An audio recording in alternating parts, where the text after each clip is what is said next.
زندگی میں کبھی بھی کسی شخص کے ساتھ بھی تعلق لالچ کا نہ بنائیں، ورنہ آپ ٹوٹ کے بکھر جائیں گے۔ سامنے والے کا کچھ نہیں بگڑے گا، آپ ٹوٹ کے بکھریں گے، اور رزلٹ کی امید کبھی نہ رکھیں۔ وفا ہوتی دو طرفہ ہے پر کرنی یک طرفہ چاہیے، یاد رکھ لیں۔ وفا ہوتی دو طرفہ ہے، کرنی یک طرفہ چاہیے۔ جو کہتا ہے نا سامنے والا کرے گا تو میں کروں گا، وہ بھی کچا ہے، وہ کمزور ہے، وہ ابھی پکا نہیں ہوا۔ وفا کرنی یک طرفہ چاہیے، تو کر، سامنے والا نہیں کرتا تو نہ کرے۔ تو اپنی طرف دیکھنا، سامنے والے کو چھوڑ، وہ نہیں کرتا تو نہ کرے، اس کا اپنا۔ حضرت امام احمد بن حنبل رحمت اللہ تعالی علیہ، یہ وفا کے عنوان میں بڑی اہم بات ہے اگر آپ کو سمجھ آئے تو۔ امام احمد بن حنبل رحمت اللہ تعالی علیہ جھیل کے کنارے، ندی کے کنارے وضو کر رہے تھے۔ ایک بچھو ساتھ ساتھ چل رہا تھا، وہ چلتے چلتے پانی میں گر گیا۔ امام احمد بن حنبل نے ہاتھ رکھا، بچھو کو باہر نکالا۔ جب باہر نکالا تو اس نے ڈانگ مارا۔ جس کی طبیعت میں ڈانگ ہوگا تو وہ ڈانگ ہی مارے گا، کے پاس ہے ہی اور کوئی نہیں تو وہ کرے کیا، وہ مجبور ہے۔ اس نے ڈانگ مارا، امام صاحب نے باہر رکھا۔ بھیگا ہوا بچھو آپ نے دیکھا ہو، جب ندی کنارے چلتا ہے تو پھر گر جاتا ہے، وہ پھر گرا تو امام صاحب نے پھر نکالا، نکال کے باہر رکھا تو اس نے پھر ڈانگ مارا، پھر ساتھ ساتھ چلتے چلتے وہ گر گیا۔ کئی دفعہ ایسے ہوا، کئی دفعہ امام صاحب نے نکالا۔ ایک شخص قریب کھڑا دیکھ رہا تھا، وہ کہنے لگا حضور بس کریں، آپ نکالتے ہیں وہ ڈانگ مارتا ہے، چھوڑ دیں۔ آپ فرمانے لگے اچھا بھائی، بڑا تو عجیب مشورہ دے رہا ہے، وہ اپنی بری عادت پہ ڈٹ گیا ہے تو میں اچھی عادت ہی چھوڑ دوں؟ وہ بری نہیں چھوڑ رہا، ڈٹ گیا ہے، بار بار ڈانگ مارتا ہے تو میں اچھی چھوڑ دوں؟ آپ اپنی طرف دیکھیں گے، ہماری طرف سے کوئی کمی نہیں آنی چاہیے، سامنے والے جانے، اس کا کام جانے۔ وفا کا رشتہ مضبوط رکھیں، دوستی کا تعلق مضبوط۔ میاں صاحب نے کہا چنگی مندی سجنا کولو 100 واری ہو جاتی، کنی واری؟ پکی گل ہے نا جی، کنی واری؟ میاں صاحب نے کہا 100 واری، ہم تو ایک باری بھی معافی دینے کو تیار نہیں۔ چنگی مندی سجنا کولو، ایسے نہیں آنے جانے والے سے نہیں، اس کے معاملے میں تو ہم خوددار ہیں نا، ہر ایک سے نہیں سنتے، وہاں تو ہم خوددار ہیں۔ سجنا کولو چنگی مندی سجنا کولو 100 واری ہو جاندی، یار یاراں دا گلا نہیں کر دے اصل پریت جنہ دی۔ دنیا میں وفا ختم نہیں ہوئی، پر ہم نے وفا کا رشتہ ہی نہیں بنایا، ہم نے تعلق ہی نہیں بنایا، وفا کا تعلق ہی نہیں بنایا۔ میرے شیخ سے کسی نے پوچھا تو حضور آپ ہاتھوں میں ہاتھ لے کے بیعت کرتے ہیں؟ تو آپ فرمانے لگے وہ تو ادا ہے نا، وہ سنت ہے، لیے تو ہاتھوں میں ہاتھ ہی ہوتے ہیں، لیکن فرمایا جب کسی کو سامنے بٹھاتے ہیں تو اصل بات ہی ہوتی ہے کہ ہم دلوں میں دل لے کے بیعت کر رہے ہیں، ہم دلوں کو دلوں سے باندھ رہے ہیں، اور یہ وہ رشتہ ہے جو قبر کی دیوار کے اندر جا کے بھی دوبارہ کھلتا نہیں، یہ قائم ہی رہتا ہے۔ رشتے وفا کے پیدا کریں، خلوص کے پیدا کریں، للہیت کے پیدا کریں۔ میرے نبی پاک سید عالم صلی اللہ تعالی علیہ وسلم نے اس وفا کو آگے پھیلایا ہے۔ نبی پاک سید عالم صلی اللہ تعالی علیہ وسلم نے رشتوں کی مضبوطی کا حکم دیا ہے۔ عرض کی یا رسول اللہ صلی اللہ علیہ وسلم، صحابی نے پوچھا حضور مجھے سب سے زیادہ کس صدقے کا ثواب ملے گا؟ ترغیب و ترہیب میں حدیث موجود ہے، حضور کس صدقے کا ثواب سب سے زیادہ ہے؟ تو اللہ کے رسول نے فرمایا تیرا رشتہ دار ہو، تجھ سے ناراض ہو اور ضرورت مند ہو، تجھ سے ناراض ہو ضرورت مند ہو، تیرا اپنا، اس کو تو اگر صدقہ دے گا تو اللہ تجھے سب سے زیادہ اجر عطا فرمائے گا۔ رشتوں کو نبھانے کے لیے جن ضرورتوں کی ضرورت ہوتی ہے، جن حاجتوں کی، ہم جو رشتے بناتے ہیں نا، ہمارے رشتے ہیں ضرورت کے، لالچ کے۔ جب تک لالچ پورا ہوتا ہے رشتہ ہوتا ہے، حالانکہ رشتے ضرورت کے نہیں ہونے چاہیے، رشتے عقیدت کے ہونے چاہیے، رشتے محبت کے ہونے چاہیے۔ اور روحانی زندگی میں اگر کوئی رشتہ لالچ کا ہو تو وہ تو 2 قدم نہیں چلتا، ٹوٹ جاتا ہے۔ عقیدت اور محبت اور احترام کا جو رشتہ ہوتا ہے وہ مضبوط ہوتا ہے، وہ ہمیشہ چلتا ہے، اس کے اندر پختگی ہوتی ہے۔ وفا اس رشتے کے اندر آتی ہے جس رشتے کے اندر کوئی لالچ۔ ہمارے زمانے کے اندر یہ شور ہو گیا ہے کہ کام پیارا ہے چم نہیں پیارا، اس شور نے رشتوں میں کمزوری ڈال دیا، دراڑیں پیدا کر دی۔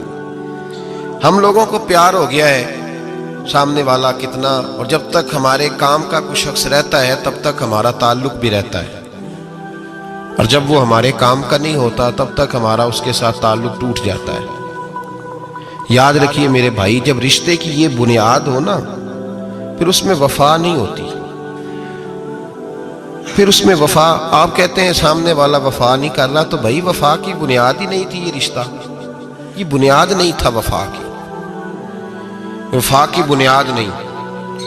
اللہ تبارک و تعالیٰ نے قرآن مجید میں صحابہ کی دو قسمیں بیان کی اور فرمایا دونوں کے ساتھ میرا وعدہ ہے کہ میں دونوں کے ساتھ اچھا سلوک کروں گا۔ یہ سارے ستارے ہیں پر قسمیں دو ہیں، قسمیں دو، قبل الفتح اور بعد الفتح۔ ایک قسم وہ ہے جو فتح مکہ سے پہلے کلمہ پڑھ کے مسلمان ہوئی، ان لوگوں کی درجہ اللہ کی بارگاہ میں زیادہ ہے۔ جو فتح مکہ کے بعد مسلمان ہوئے، اگرچہ وعدہ ان کے ساتھ بھی رب کریم کا ہے، سارے ستارے ہیں، سارے عظمت والے ہیں، لیکن چونکہ فتح کے بعد آئے تو ان کا وہ والا درجہ، ان کا درجہ زیادہ ہے جنہوں نے اسلام کی غربتوں سے پیار کیا، جنہوں نے بھوک سے پیار کیا، جنہوں نے بدر کی تنہائیوں سے پیار کیا، جنہوں نے احد کے پتھروں سے پیار کیا، ان کا درجہ شریعت میں زیادہ ہے۔ اگر آپ تعلق رکھتے ہیں نا، یاد رکھیں اتنی دیر کے جتنی دیر کام چلتا ہے، جتنی دیر ہمارا کسی دوست کے ساتھ تعلق ہے، تو یہ رشتہ کمزور ہے، اس میں وفا نہیں ہوگی اور کسی نہ کسی جگہ پہ ٹوٹ جائے گا، کسی نہ کسی جگہ پہ آ کے ختم ہو جائے گا۔ صوفیاء یہ کہتے ہیں کہ اولاد کے ساتھ بھی اس تمنا کا رشتہ نہ رکھو کہ وہ میری وفادار ہوگی اور میری وہ کل کو خدمت کرے گی۔ کمیٹی نہ ڈالو کہ یہ بچے ہیں تو بڑے ہوں گے تو میں آرام سے بیٹھوں گا تو میری پینشن لگ جائے گی، یہ روٹی کما کے لائیں گے، یہ تو کمیٹی ہے، اولاد تو نہ ہوئی، کمیٹی نہ ڈالو، چھوڑو اس چکر کو۔ اولاد فرما بردار اگر ہوگی تو اپنے فائدے کے لیے ہوگی۔ ہم نے اسے یہ لالچ بھی، حضرت عبداللہ بن مبارک رحمت اللہ تعالیٰ علیہ فرماتے ہیں لالچ کے رشتے ہیں دنیا کے، لالچ کے۔ آپ کے انتقال کا وقت آیا تو اماں بڑا رو رہی تھی، عبداللہ بن مبارک رحمت اللہ علیہ اپنی اماں سے کہنے لگے اماں تو کیوں روتی ہے، تیرے تو اور بھی بیٹے ہیں، تو کو میرے بعد لوارث تو نہیں ہو جائے گی، آخری وقت ہے، نزع کا عالم، اماں تو کیوں روتی ہے، اور بھی بیٹے ہیں؟ تو اماں کہنے لگی بیٹا اور بھی بیٹے ہیں پر جس طرح کا دھیان تو رکھتا تھا وہ نہیں رکھتے، جس طرح وقت پہ دوائی تو لا کے دیتا تھا وہ نہیں لا کے دیتے، جس طرح تو میرے کھانے پینے کا خیال رکھتا تھا وہ۔ کہنے لگے اچھا اماں اس کا مطلب ہے تو مجھے نہیں رو رہی، تو اپنی ضرورتوں کو رو رہی ہے کہ روٹی کون دے گا، کھانا کون لائے گا، دوائی، میں سمجھا تھا شاید مجھے رو رہی ہے۔ بیوی سے پوچھا تو کیوں رو رہی ہے، تو کہنے لگی تیری وجہ سے میری بادشاہی تھی، تو موجود ہے تو خاندان میں، معاشرے میں میرا ایک وقار ہے، تیرے بعد تو بیوہ کی زندگی ہوگی۔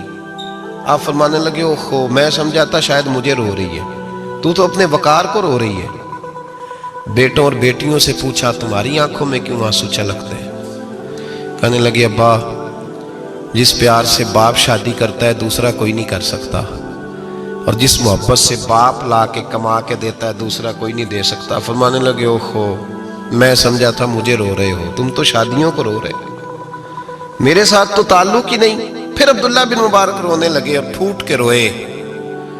کسی نے کہا آپ کیوں روتے ہیں، فرمایا آج سمجھ آئی ہے میرے ساتھ اگر بے لوث رشتہ ہے تو یا خدا کا ہے یا محمد مصطفیٰ کا ہے صلی اللہ علیہ وسلم، آج سمجھ آئی ہے۔ وہ میں نے جن کے ساتھ تعلق مضبوط کیا ہی نہیں، کبھی فجر چھوڑی، کبھی زور چھوڑی، کبھی یہ رہ گیا، کبھی وہ رہ گیا، کبھی داڑھی کا پروگرام بنا، کبھی رہ گیا، جن کے ساتھ میں کمزور تھا وہ میرے ساتھ مضبوط تھے، اور جن کے ساتھ میں مضبوط تھا ان کا میرے ساتھ کیا حال تھا۔ یہ کمزوری ہے رشتوں میں، وفا نہیں۔ ہمیں تو بھائی کام پیارا ہے، چم نہیں، بالکل۔ بچے شکایت کرتے ہیں، کہتے ہیں ابا کماؤ پتر سے پیار کرنے لگا ہے، بچے شکوا کرتے ہیں، کہتے ہیں جو آدمی جیب میں زیادہ پیسے ڈالتا ہے ابا جی کا پیارا ہے۔ باپ شکوا کرنے لگے ہیں، کہتے ہیں میں مالدار ہوتا تو میرے بچے بھی فرما بردار ہوتے۔ رشتوں کو روح کا رشتہ بنائیں، وفا کا رشتہ بنائیں، وفا کا۔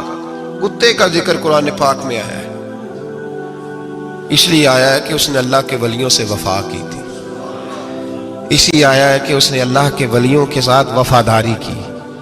وفاداری کی تو اللہ نے اس کا ذکر ہے قرآن میں۔ رشتے لگانے کا لوگوں کو بہت شوق ہے، حالانکہ رشتہ لگانا اتنا مشکل نہیں جتنا نبھانا مشکل ہے۔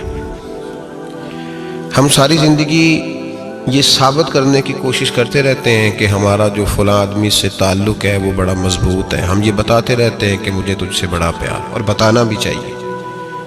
نبی پاک صلی اللہ علیہ وسلم نے فرمایا جس سے محبت ہو اسے بتایا کرو کہ مجھے تجھ سے محبت ہے، تاکہ وہ بھی تم سے پیار کرے۔ یہ بتا دینا چاہیے، لیکن بتانے کا حکم ہے، ساری زندگی ثابت کرنے کا حکم نہیں۔ ہم ساری زندگی یہ ثابت کرتے رہتے ہیں کہ میں بڑا فرمان بردار ہوں آپ کا، میں بڑا تابعدار ہوں، میں آپ سے بڑی محبت کرتا ہوں، یہ ثابت کرتے رہتے ہیں۔ رشتے نبھانے سے بات بنتی ہے، ثابت کرنے سے بات نہیں بنتی۔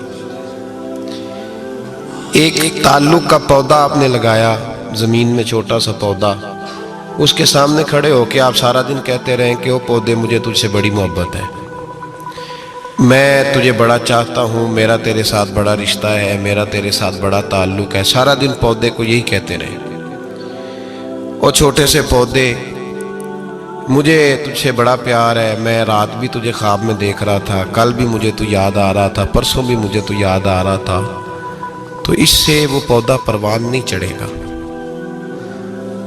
پروان چڑھانے کے لیے اسے پانی دینا ضروری ہے، پروان چڑھانے کے لیے اسے جڑی بوٹی سے بچانا ضروری ہے، اسے پروان چڑھانے کے لیے اس پودے کو دھوپ اور چھاؤں مناسب فراہم کرنا ضروری ہے۔ سارا دن ثابت کرنے سے پودا پروان نہیں چڑھے گا۔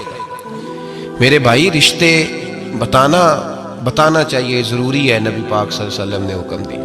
ہم سارا دن ثابت کرتے رہتے ہیں، لیکن رشتے پروان چڑھانے کے لیے جس پانی کی ضرورت ہوتی ہے، جس دھوپ چھاؤں کی ضرورت ہوتی ہے، رشتوں کے بیچ جو جڑی بوٹی آ رہی ہوتی ہے اسے کاٹنے کی جو ضرورت ہوتی ہے، وہ کام ہم کرتے نہیں۔